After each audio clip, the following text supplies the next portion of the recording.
Shprehje motivuese që duhet i dëgjosh çdo ditë. Ndal për pak dhe dëgjoje këtë. Sepse ndonjëherë nuk ke nevojë për më shumë para, më shumë njerëz apo një jetë perfekte. Ke nevojë vetëm për disa fjalë që të kujtojnë kush je, pse je këtu dhe pse nuk duhet të dorëzohesh. Nga urtësia islame dhe krishtere, te filozofia stoike, mendimi hindu dhe mësimet e Romës së lashtë njerëzit kanë kërkuar të njëjtën gjë prej mijëra vitesh. Si të qëndrojmë të fortë kur jeta bëhet e vështirë.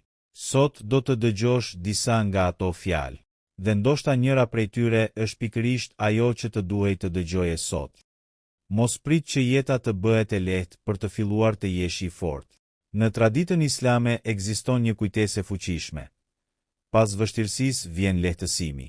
Kur gjithçka duket sikur po shkon kundër teje, mos mendo se kjo është fundi i rrugës. Vështirësia nuk është gjithmonë një dënim. Ndonjëherë është një provë që të mëson durimin, besimin dhe forcën. Kur ndihesh i lodhur, thua i vetes, do të vazhdoj. Edhe nëse sot nuk shoh rezultat, nuk do të thotë se përpjekja ime është e kotë, sepse njeriu shpesh dorëzohet pak para momentit kur gjërat fillojnë të ndryshojnë. Nga tradita e krishterë vjen një tjetër mesazh i fuqishëm. Mos ki frikë. Frika të thotë, nuk mundesh. Besimi të thotë, provo edhe një herë. Kur humbet një mundësi, mos mendo se ke humbur gjithçka. Një derë që mbyllet nuk do të thotë se të gjitha dyert janë mbyllur. Ndonjëherë duhet të ecësh përpara edhe kur nuk e di saktësisht se ku do të çojë rruga. Dhe tani, shkojmë te stoikët, njerëzit që kuptonin shumë mirë se jeta nuk do të sillet gjithmonë sipas dëshirave tona. Epikteti na kujton idenë themelore se disa gjëra janë nën kontrollin ton dhe disa jo. Ti nuk kontrollon atë që njerëzit mendojnë për ty. Nuk kontrollon të kaluarën. Nuk kontrollon gjithçka që do të ndodhë nesër, por kontrollon si reagon sot. Prandaj mos harxho energjinë duke luftuar me gjëra që nuk mund t'i ndryshosh. Pyete veten, çfarë mund të bëj unë tani? Nëse mund të bësh diçka, bëje. Nëse nuk mund ta ndryshosh, pranoje dhe vazhdo. Kjo nuk është dobësi. Kjo është disiplinë. Në filozofinë hindu gjejmë gjithashtu një ide të fuqishme. Bëje detyrën tënde pa u lidhur pas rezultatit. Ti duhet të kontrollosh përpjekjen tënde, jo gjithmonë rezultatin. Mund të punosh shumë dhe të mos marrësh menjëherë atë që dëshiron. Mund të jesh i mirë me dikë dhe të mos marrësh mirënjohje. Mund të ndërtosh diçka për muaj dhe të mos shohësh sukses. Por kjo nuk do të thotë se duhet të ndalosh. Bëj atë që duhet bërë. Pastaj lëre rezultatin të vijë në kohën e vet. Dhe tani kthehemi mijëra vite pas, te Roma e lashtë. Marcus Aurelius ishte perandori një prej fuqive më të mëdha të botës. Por edhe ai e dinte se pushteti nuk e mbron njeriu nga dhimbja, humbja dhe vështirësitë. Mësimi i tij është i thjeshtë. Mos lejo që ajo që ndodh jashtë teje të shkatërrojë atë që ke ndërtuar brenda teje. Dikush mund të kritikojë. Dikush mund të nënvlerësoj. Dikush mund të largohet nga jeta jote. Dikush mund të mos besoj tek ti. Por asnjëri prej tyre nuk duhet të vendosë se kush do të bëhesh. Sepse karakteri yt ndërtohet pikërisht në momentet kur askush nuk po të duartroket. Kur punon edhe pse askush nuk të sheh. Kur ngrihesh edhe pse ke rënë. Kur fal, edhe pse mund të hakmeresh. Kur vazhdon, edhe pse je i lodhur. Kjo është forca e vërtetë. Prandaj, para se të dorëzohesh sot, kujto këto fjalë. Ki durim, ki besim, kontrollo atë që mund të kontrollosh. Bëj detyrën tënde. Dhe mos lejo që vështirësitë të përcaktojnë se kush je. Sepse ndoshta jeta nuk po të shkatëron. Ndoshta po të ndërton. Nëse mendon se je vetëm në luftën tënde, kujto diçka. Çdo njeri që sheh të fortë sot, ka pasur momente kur është ndier i dobët. Njerëzit shohin suksesin, por nuk shohin netët pa gjumë. Shohin buzëqeshjen, por nuk shohin betejat e fshehta. Shohin rezultatin, por harrojnë vitet e përpjekjes. Prandaj mos e krahaso kapitullin tënd të parë me kapitullin e fundit të dikujt tjetër. Në traditën islame, sabri, durimi, është një nga cilësitë më të fuqishme të besimtarit. por durimi nuk do të thotë të rish pa bërë asgjë. Do të thotë të vazhdosh të bësh të mirën edhe kur rezultati nuk vjen menjëherë. Kur jeta të vendos përballë një prove, mos pyet vetëm, pse po më ndodh kjo? Pyet edhe, çfarë mund të më mësoj kjo? Sepse një vështirësi mund të marrë rehatin, por të jap pjekuri. Mund të marrë një mundësi, por të tregoj një rrugë tjetër. Mund të rrëzoj, por të mësoj si të ngrihesh. Dhe ndonjëherë, ajo që mendon se është humbje sot, mund të jetë mbrojtje nga diçka që nuk e ke parë ende. Nga krishterimi vjen një tjetër mësim i fuqishëm. Mos e humb shpresën. Shpresa nuk do të thotë të besosh se çdo gjë do të jetë perfekte. Do të thotë të besosh se edhe në errësirë mund të ekzistojë një rrugë përpara. Kur gjithçka duket e pamundur, bëj hapin e radhës. Jo 10 hapa, vetëm një. Ngrihu nga krevati. Bëj punën që duhet bërë. Telefonoj njeriut që duhet telefonuar. Fillo atë projekt. Kërko falje. Fale dik. Kthehu te qëllimi yt. Një hap i vogël mund të ndryshojë drejtimin e një jete të tërë. Stoikët kishin një mënyrë tjetër për ta parë jetën. Ata nuk prisnin që bota t'u jepte gjithmonë atë që dëshironin. Ata përpiqeshin të bëheshin njerëz që mund të përballonin atë që jeta u sillte. Prandaj, kur dikush të provokon, mos i jep menjëherë pushtet mbi emocionet e tua. Kur humbet, mos e kthe humbjen në identitet. Mos thuaj, unë jam dështim. Thuaj, kjo përpjekje dështoi. Unë mund të provoj përsëri. Ka një ndryshim të madh. Njëra të mbyll derën, tjetra të hap një mundësi. Në traditat hindu, përsëritet vazhdimisht ideja se njeriu duhet të punojë mbi veten dhe të mos lejojë dëshirat e pakontrolluara t'i sundojnë jetën. Mendja mund të jetë armiku yt më i madh, por mund të bëhet edhe aleati yt më i madh. Çdo mëngjes, para se të prekësh telefonin, pyet e veten: çfarë njeriu dua të jem sot? Jo, çfarë do të marr sot? Por, çfarë do të jap sot? Çfarë dije? Çfarë pune? Çfarë mirësie? Çfarë disipline? Sepse jeta nuk ndryshon vetëm nga ajo që dëshiron. Ndryshon nga ajo që bën vazhdimisht. Dhe tani, një mësim tjetër nga Roma e lashtë. Seneca shkroi shumë për kohën. Njerëzit shqetësohen për parat, për reputacionin, për të ardhmen, për atë që mendojnë të tjerët. Por një nga gjërat më të çmuara që humbasim pa e kuptuar është koha. Parat mund të fitohen përsëri. Një mundësi mund të vijë përsëri. Por dita e djeshme nuk kthehet. Prandaj mos e harxho të gjithë jetën duke pritur momentin perfekt. Momenti perfekt shpesh nuk vjen. Fillo me atë që ke. Nga aty ku je. Me mundësitë që ke sot. Dhe nëse sot je duke kaluar një periudhë të vështirë, dëgjoje mirë këtë. Nuk ke nevojë të jesh i fortë për gjithë jetën sot.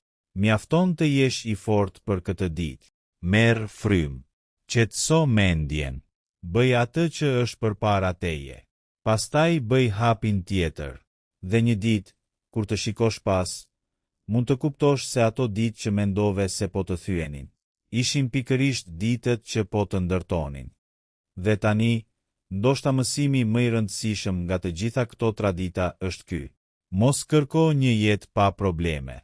Kërko forcën për t'i përballuar problemet. Sepse vështirësitë nuk do të zhduken vetëm sepse ti dëshiron. Do të ketë ditë kur do të humbasësh. Do të ketë njerëz që do të zhgënjejnë. Do të ketë plane që nuk do të funksionojnë. Do të ketë momente kur do të dyshosh edhe tek vetja. Por pikërisht atëherë duhet të kujtosh. Një ditë e keqe nuk është një jetë e keqe. Në Islam, durimi shoqërohet me shpresën dhe mbështetjen te Zoti. Kur nuk e kupton rrugën, mos mendo se nuk ekziston një rrugë. Ndonjëherë nuk e sheh fundin sepse je ende në mes të udhëtimit. Prandaj vazhdo. Bëj atë që është në dorën tënde. Lutu, puno, mëso. Dhe mos e humb shpresën vetëm sepse përgjigja nuk erdhi në kohën që prisje. Jo çdo vonesë është mohim. Nga krishterimi mund të marrësh një tjetër mësim. Dashuria dhe falja kërkojnë forcë. Të hakmeresh është e lehtë. Të lejosh zemërimin të drejtoj është e lehtë. Por të falësh dhe të ecësh përpara kërkon kontroll mbi veten. Mos lejo që një njeri që të ka lënduar të marrë edhe pjesën tjetër të jetës tënde. Lëre pas atë që duhet lënë pas. Merr mësimin dhe vazhdo. E kaluara duhet të jetë mësuesi yt, jo burgu yt. Stoikët do të kujtonin diçka tjetër. Ti nuk je mendimet e tua. Mendja mund të thotë, nuk do t'ia dalësh. Je vonë. Të gjithë janë më përpara se ti. Nuk je mjaftueshëm i mirë. Por jo çdo mendim që kalon në kokën tënde është e vërtetë. Mos e beso menjëherë çdo frikë. Ndalo, mendo dhe pyet, a është ky një fakt apo vetëm një frikë? Shpesh do të zbulosh se ajo që të tremb më shumë nuk ka ndodhur ende. Në traditat hindu, përqendrimi dhe kontrolli i mendjes janë pjesë e një rruge të gjatë të zhvillimit të brendshëm. Prandaj mëso të rish i qetë edhe kur bota përreth teje është kaos. Mos e mat vlerën tënde vetëm me atë që zotëron. Mos e mat suksesin vetëm me paratë. Mos e mat jetën vetëm me atë që shohin të tjerët. Një njeri i pasur në shpirt mund të jetë më i fortë se një njeri që ka gjithçka, por nuk ka paqe. Dhe Roma e lashtë na lë një tjetër kujtesë. Marcus Aurelius e shihte çdo mëngjes si një mundësi për të jetuar sipas karakterit të tij. Kjo është diçka që mund ta bësh edhe ti. Çdo mëngjes ke një zgjedhje. Të ankohesh apo të veprosh. Të fajsosh apo të mësosh. Të dorëzohesh apo të provosh përsëri. Të jetosh sipas opinionit të tjerëve apo sipas vlerave të tua. Zgjedhjet e vogla të përditshme ndërtojnë njeriun që bëhesh. Prandaj, dëgjo këto fjalë çdo mëngjes. Mos ki frikë nga fillimi. Mos u turpëro nga dështimi. Mos u dorëzo nga një ditë e keqe. Mos e krahaso rrugën tënde me rrugën e dikujt tjetër. Mos lejo që e kaluara të përcaktoj. Dhe mbi të gjitha, mos haro se ke ende kohë për të ndryshuar jetën tënde. Ndoshta sot nuk mund ta ndryshosh gjithçka, por mund të ndryshosh një gjë, nesër një tjetër, dhe pas një viti mund të shikosh pas dhe të mos e njohësh më veten. Sepse ndryshimi i madh nuk fillon gjithmonë me një moment të jashtëzakonshëm. Shpesh fillon me një vendim shumë të thjeshtë. Sot nuk do të dorëzohem. Dhe nëse po e dëgjon këtë video në një moment kur ndihesh i humbur, mbaje mend. Nuk je i detyruar ta kesh gjithë përgjigjen sot. Mjafton të gjesh hapin tjetër. Bëje. Pastaj hapin pas tij. Dhe vazhdo. Sepse edhe rrugët më të gjata fillojnë me një hap. Dhe ndoshta hapi yt i parë është pikërisht ky moment. Para se ta mbyllim, dua të lë me disa fjalë që mund t'i kujtosh çdo ditë. Kur zgjohesh në mëngjes dhe nuk ke motivim, mos prit motivimin. Fillo. Motivimi shpesh vjen pasi ke bërë hapin e parë. Kur ke frikë, mos prit që frika të zhduket. Ec përpara edhe me frikën pranë teje. Kur dështon, mos e quaj veten dështim. Dështimi është një ngjarje, jo identiteti yt. Kur dikush të nënvlerëson, mos u mundo t'i bindësh me fjalë. Lëre jetën tënde të flasë për ty.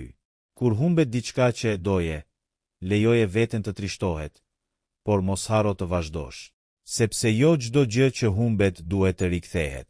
Disa gjëra largohen për t'i lënë vend diçkaje tjetër.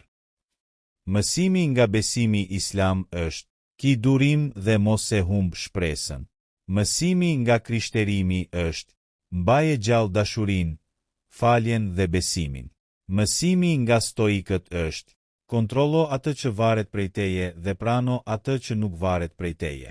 Mësimi nga traditat hindu është: puno mbi veten, kontrollo mendjen dhe mos u lidh vetëm pas rezultatit. Dhe mësimi nga filozofët e Romës së lashtë është: koha është e çmuar. Mos e harxho duke jetuar një jetë që nuk është e jotja.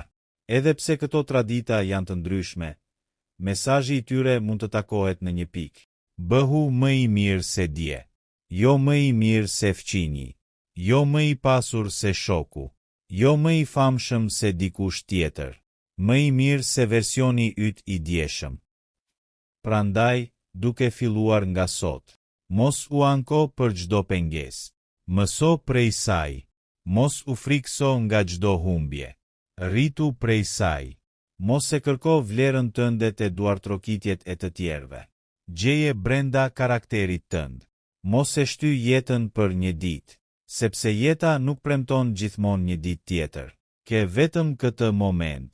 Përdore mirë.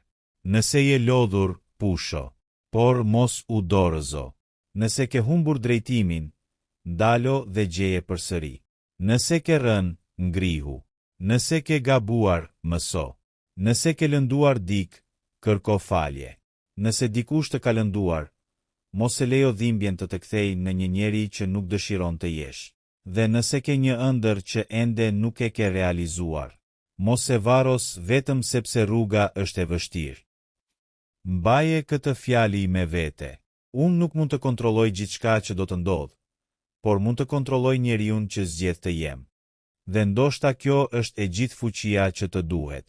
Jo të dish të ardhmen, jo të kesh gjithçka, jo të jesh perfekt, por të zgjohesh çdo ditë dhe të thuash: sot do të bëj më të mirën që mundem.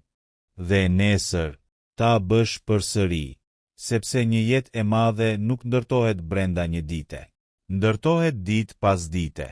Një zgjedhje, një përpjekje, një hap, një lutje, një mësim, një falje, një fillim i ri.